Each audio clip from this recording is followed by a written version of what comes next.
su ita he tirna Mr. Lalramhmasawn Keivom Esther Lalngaisak amo Daughter of Lalngaisak amo Thiek Kohran THIENGHLIM min tarik panga Dutusam Alo Rev-H.T.Sawna Thiek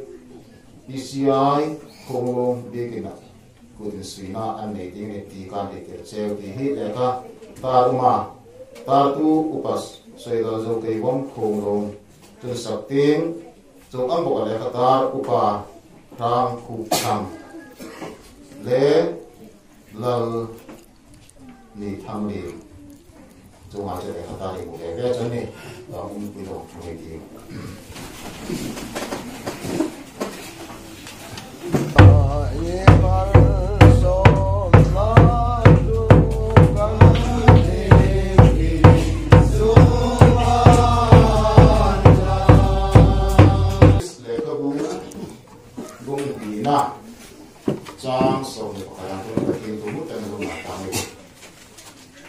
Trong chun lalpa và thêm chun việc thêm chun inmi tất in in ra trong chun in ta chun anak rupa kadala ka chu ai chu taksa in lo sikira chun lalpa và thêm chun việc thêm in thoka ala na ru chu numheya asima việc thêm ku chun athoya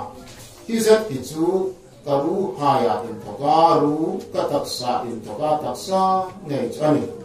pasala in thoka laksuk ani navai su nai le ding hai ki ting pang ma tim nu se helen rem road noi ni ti kha yang pu mo so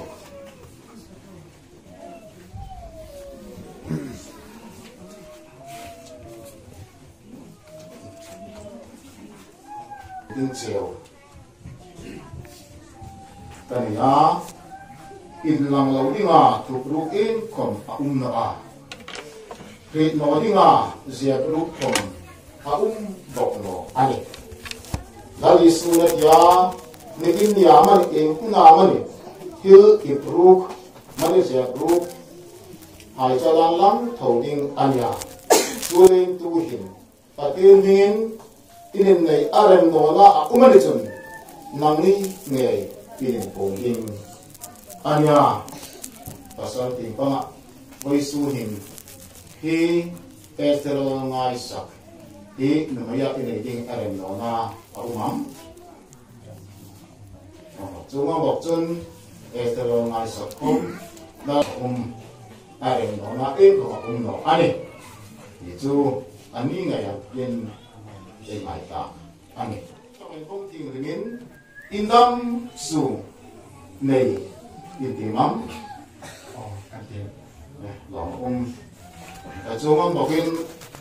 Esther Lalngaisak kom pakin hingin kan ban che himi Lalramhmasawn hi ipasal tak nidingin patin dan tinglem ang kayanin an hoyakom arin makom hise lai le borsom lai komin ama mamaya mata ding chawen bong tim lima idam sule idimam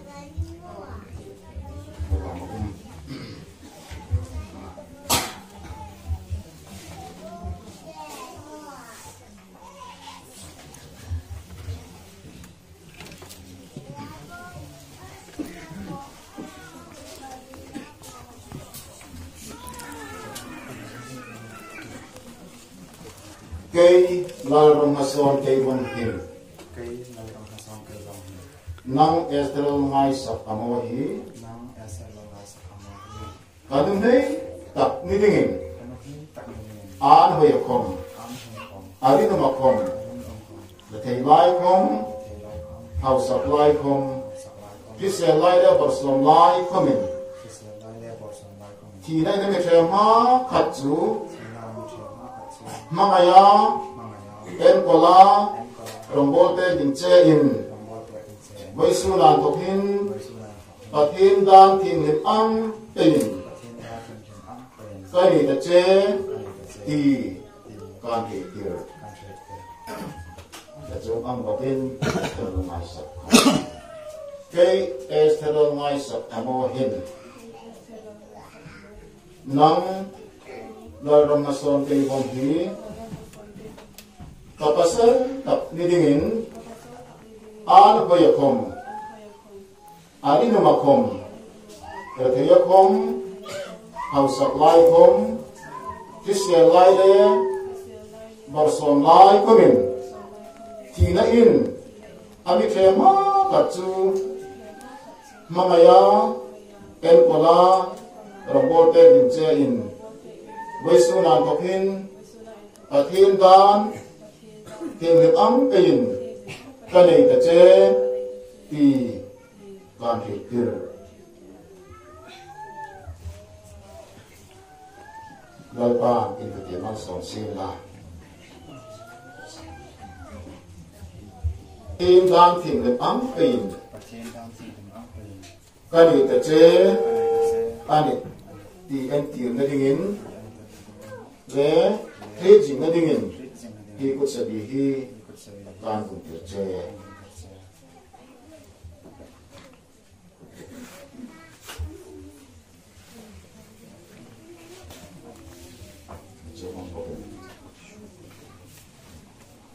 patin dan ting ang pin kali tace ani ti enti na ding le hejing na dingin ikut sabihi kan kuntirce nên được quy hoại thế mình cho mọi người ý kiến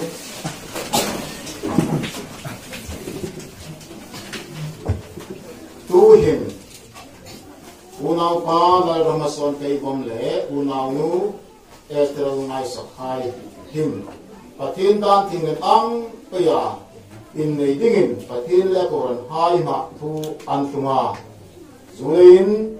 hiram dan le pathin dan THIENGHLIM ang kaya dupa tak anitati papung anih le Khuongluong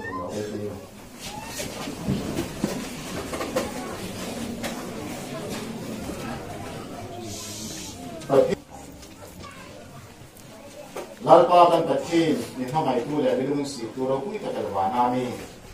wei tu nang man hun thra ta ni pe ka hi ka nu nau hai nu pa kum kha ta in sim thei ding anang ma re ru ka tin na ha nang ma ro pui ding amang so pe ding sen tan yen che ni sanam tu lal pai su kristan ni tan che amen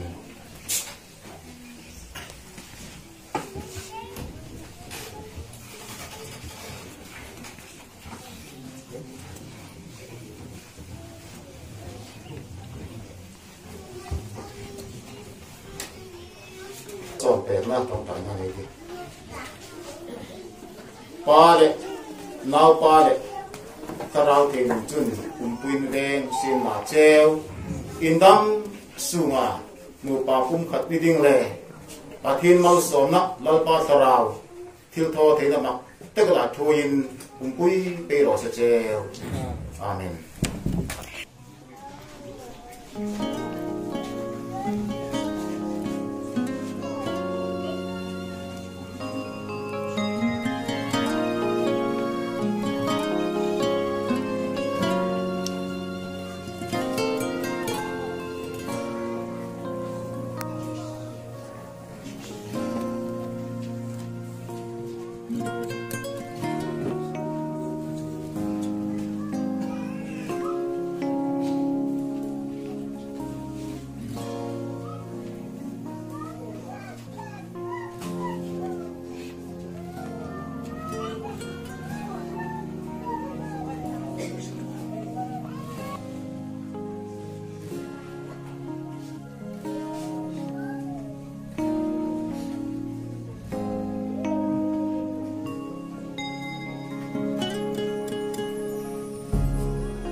India dana inmi na Indian Marriage Act nungzuya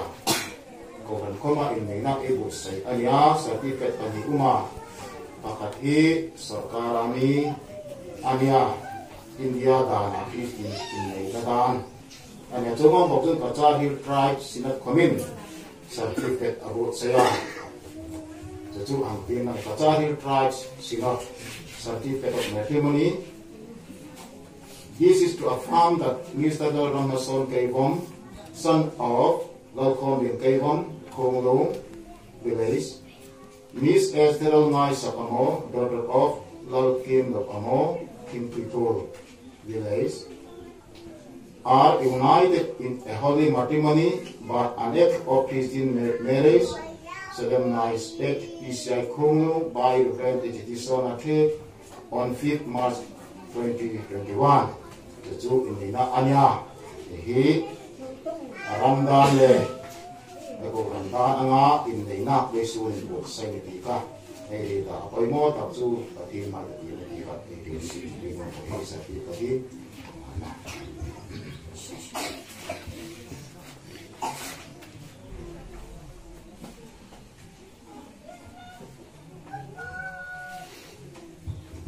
le tu hin local TYF hai le local TYF ka ti choi ma na sak ni le ko ding ania local TYF hai ka ya sama sala sina chu ma chung bongzol TYF from ko ka ani ana sa sungin hing ting pa hin in sim dan ti om tak chin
Asan chu thalai hai in dan thienghlim a Kohran dan in soma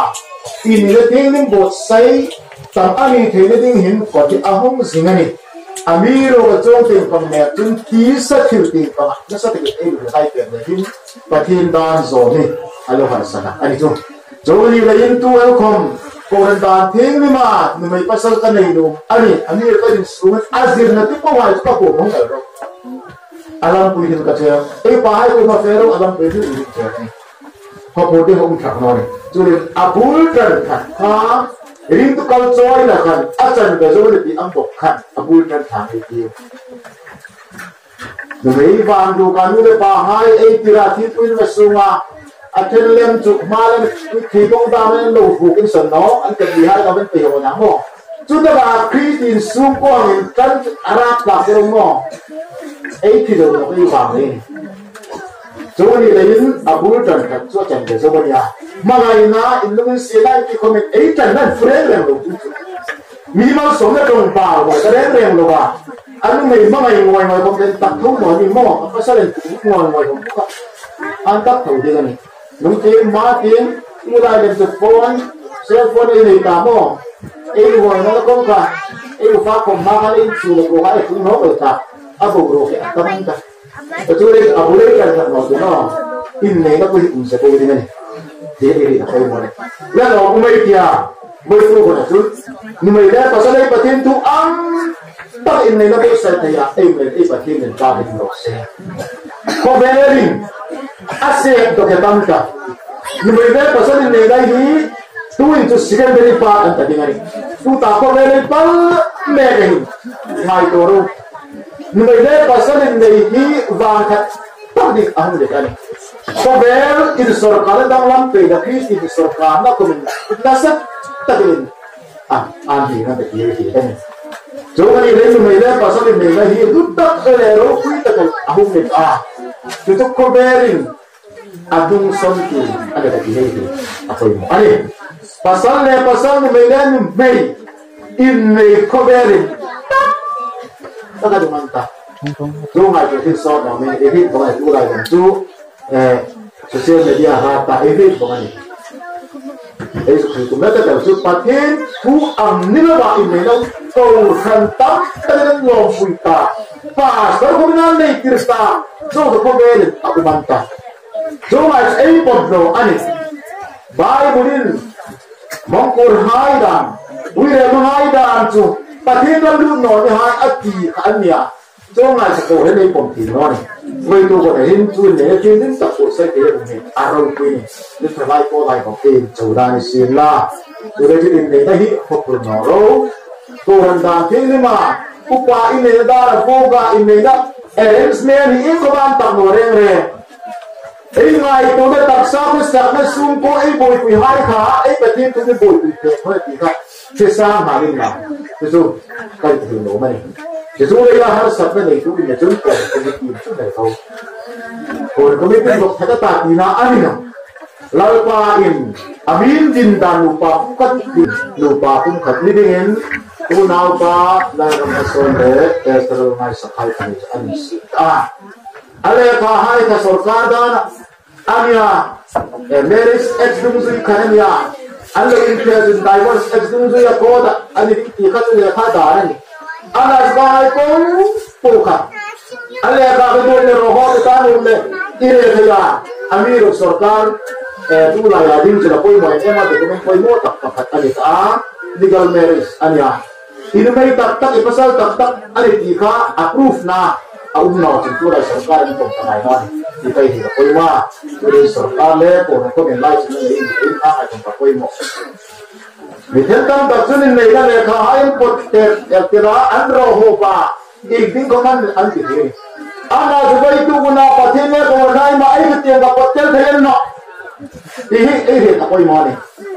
ini lepas pasal lai tu lain compromise doa sinna sah kadai sinna patin hai yang tu komin terkait doanya kita koi mau ani Merimin kena orang seperti sampai tu merimin kena orang seperti kober atau apa yang orang patin mai itu ni mana? Kohran ni patin Krista tak saharinya, tak sahari mah itu dia. Witness, kalau sudah tertua itu boleh boleh tu hari ni. Jadi patin mereka boleh tu koma. Itu samkang tu lupa ni. Kadang samnakan dan cewek ni. Jadi tu meitun ini recording. Apa sebab aku lupa ni?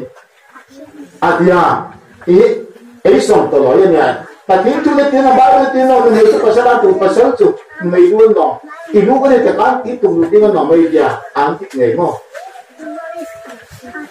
Jadi lupa pun kadang ni dah antuk mungkin ni ya. Amir kan tu mungkin kan lepas koma untuk lut ahin. Adik kira itu. Numaikat nara nunem nara tisa mirhindang wana adina. Lalpa ma intuk lut ambok kanipasal intuk lut ini atinani. Patinti the Khuongluong may pasal zonghi ko bela tipi untakali. Suko merma Kohran merma Khuongluong merma anih. Julesin ngai tu lole. Ngai tu lo tu may pasal terlay yung dia ni katumay ho. Kasi ngai tu lo ba. Wasa badam. Ngai zo mo meron kasi ito rin din. Jadi kita ngai tu lo ba ini kan. Nula paren tina le. Sumporen tina kata kan ya. Tutaka ini ini Kohran lip dumle Kohran lumul kim. Parang ina bok sa ina ko imani. Muntang tagak tumay pasal dancing ni ma Innei Kohran lumpi lawan ina ko bosa ilagan ni. Jo mai sai dinani. Lalkai tu bilang pokok mani pasal itu ingat ya. Jo jo pasal ini puting tu mai ha itu dai sai tu oi wasati. Anak bung kali ni tadi. Jo jo di sibana pasal hai ibati. Bacum mangai nai. Patinya Kohran hai amang ya adul angkok kan aendok tu angkok kan nebei tu pasal kan amang ini. ati na chun mangai na chun sotam takaban kuma aha no na afel no na po ka an kumbang ko mani chun makai na numai hai mo kunan ne pasalai mo kunari kan o lu pasang jang ka he ei pila hai na muri se tan tiang da ku kai chun pasal ko numai kom kin mangaya lai na dunia tu ko men mani tak sa asuk nom na mai no ani en tina dingin itak sa kan ikuta mani ke amani itak sa pen pun katakan na nalo ko hi pu yo unta mo anda bala ni imi tu mo dei na ko ni te ana itak sa na ke anak na pa anani tu kakana ka ke pitan dong lang pe hon lang tira athei din ipei thei no re itak sa na ka asen ja ko ipei thei no re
rin Khuongluong di katong veta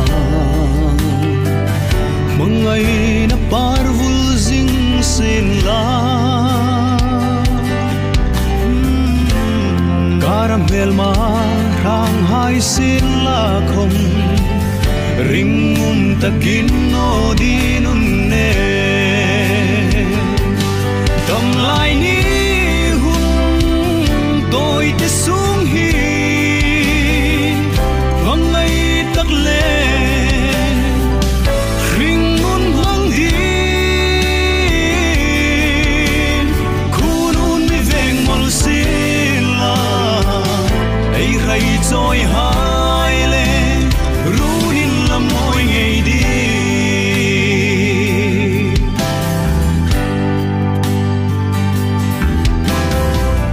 khovel rinum ta ke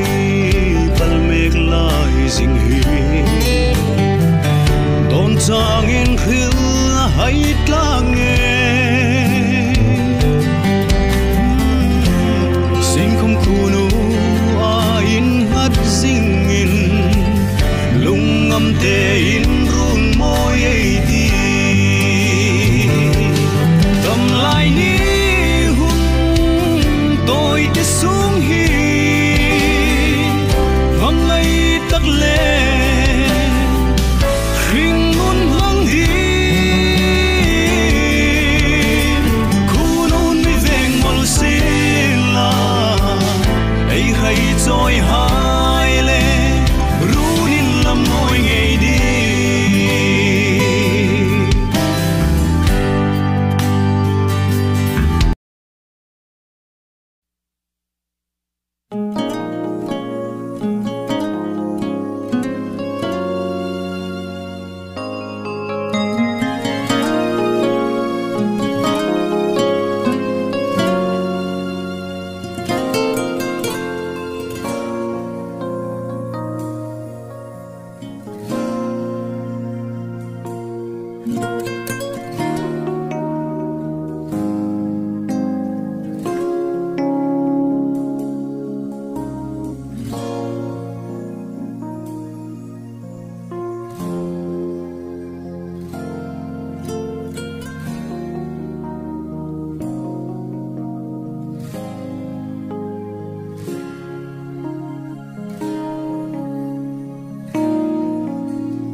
Vì con thấy to bên con trôi à, với xuống con bắn là trôi à, con sang của mà xia, con đi của mà xia, thì sát không con sát à, thì mình nếp bẹc nó là rồi đâm hai của con, thì với gia đình thọ thì tâm tắc hắn này à, thì thu bẹc xuống cả mình rồi tên là trang thì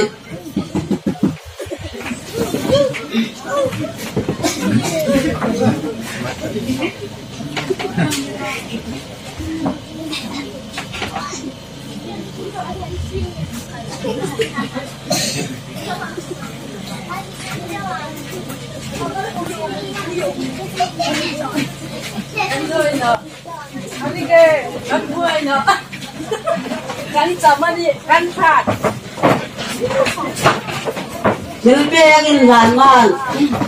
Tupek Swam Tim Lang Now Mata, Chun Chilpek let Tupek Swam in Now Mata, Juzo Chun, the Porkan Sak Dingani,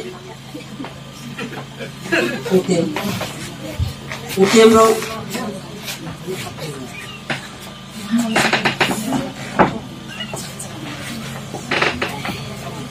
Tupek Swam, apakat na nang main mangay angin iterapi tarpule sungle koi mangay ro sin thop thope si lovin tarpi tarpu sin thola chor ro tingai no khum changa aru ka hoshin thongai no pasal nek in iterapi nu loblem ro kholai thula in sunga boina singai no I har satna im lovin in phalam lovin shilai ro in leng nei chang pindan sunga san ngai no khodang hunglut hai mona nei lawa mani khoti lo zam thak hai sin khom nang chu thi chana ring taka itum ding ipasalin alo mangai ne no che chun zor hai hung shil ro kan pa hi fel no vai chun keinin counseling kan te transol le phing tram hai in ira anfa phak na ding in hui tin ra lak ro NBA hin HWL PWF thoi tu ni thei dinga in higna ne ya thangna dingin kan di sakcha ma ting gin le dong inei hona zor ha shi masutak hongtum la zor kan pung pe na dingin naw tam tak nei dingin pathinin mal som ro sikle in kana pang nei kan sit lung ri le to kan le khom sai kan lung thono Cần như sao hả?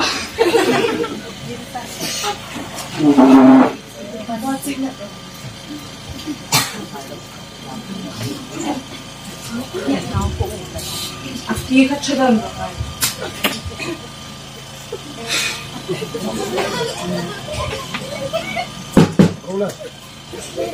Đâu?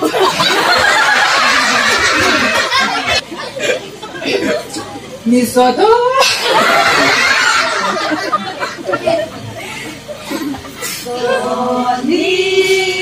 Sony, yes, Papa. Sugar, no Papa. No Papa. Your mom, ha ha ha. Sony, yes, Papa. Eating sugar, no Papa. No Papa. Telling lie, no Papa. No Papa. Open your mouth, ha ha.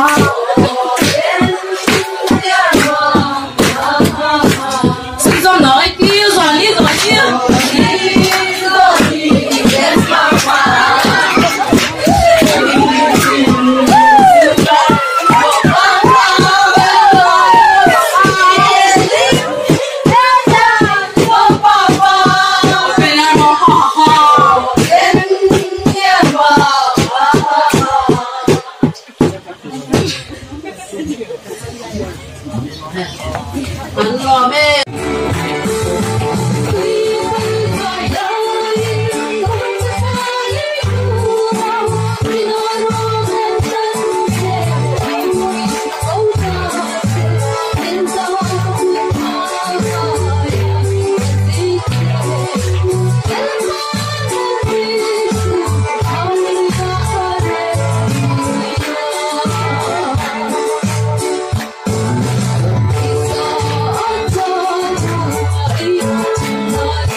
chú năng ni đi lên đầu điều chú là ta in lệ bèn nọc treo trên là xây ta được rồi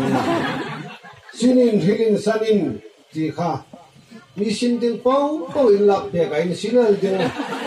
trôi in chỉ kha hạt nọ hay ba là cái in tai trôi tiếng saf the nation Innei bao bao vật trôi in tai mi in bèn thật rồi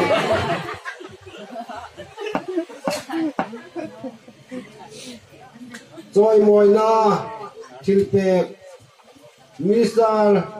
Lalramhmasawn le Miss Esther Pathian dan thienghlim inin nei hi kan lom pui tak zet cheu in entir na in hi me wan to hi kan in san cheu in san tu hai Sergi Lalramhmasawn lungtrao Sergi HSA Khuongluong unit President Lalramhmasawn HSA Khuongluong unit date March 2021 Khuongluong unit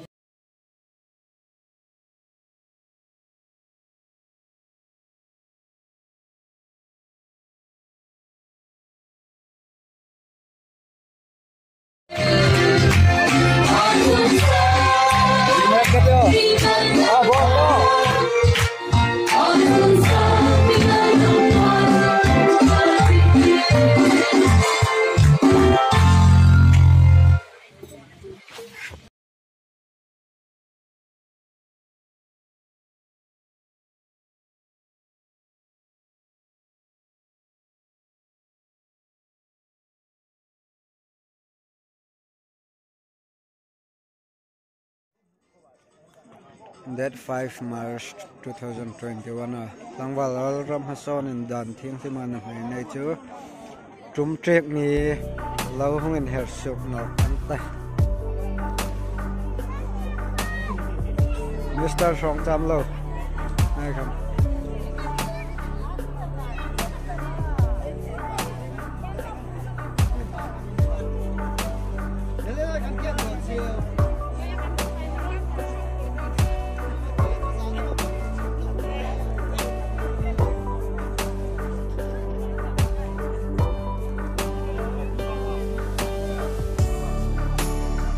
mau pa ka an fit thei di ba ma hi mau pa ka ne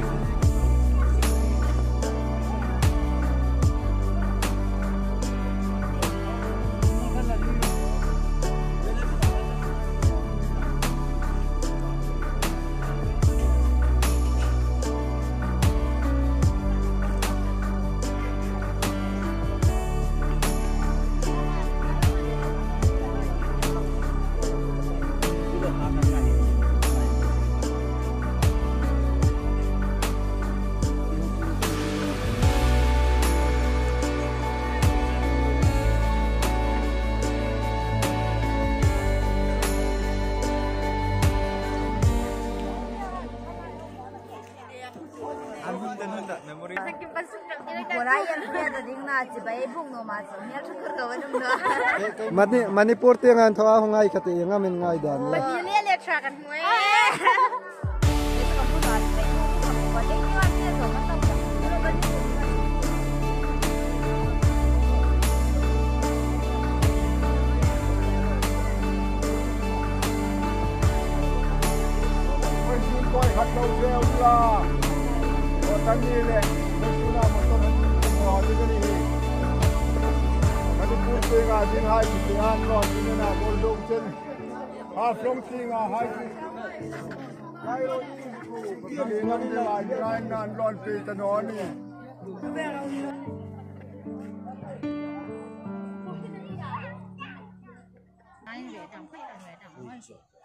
kalung real tak ka base na ti azukan plan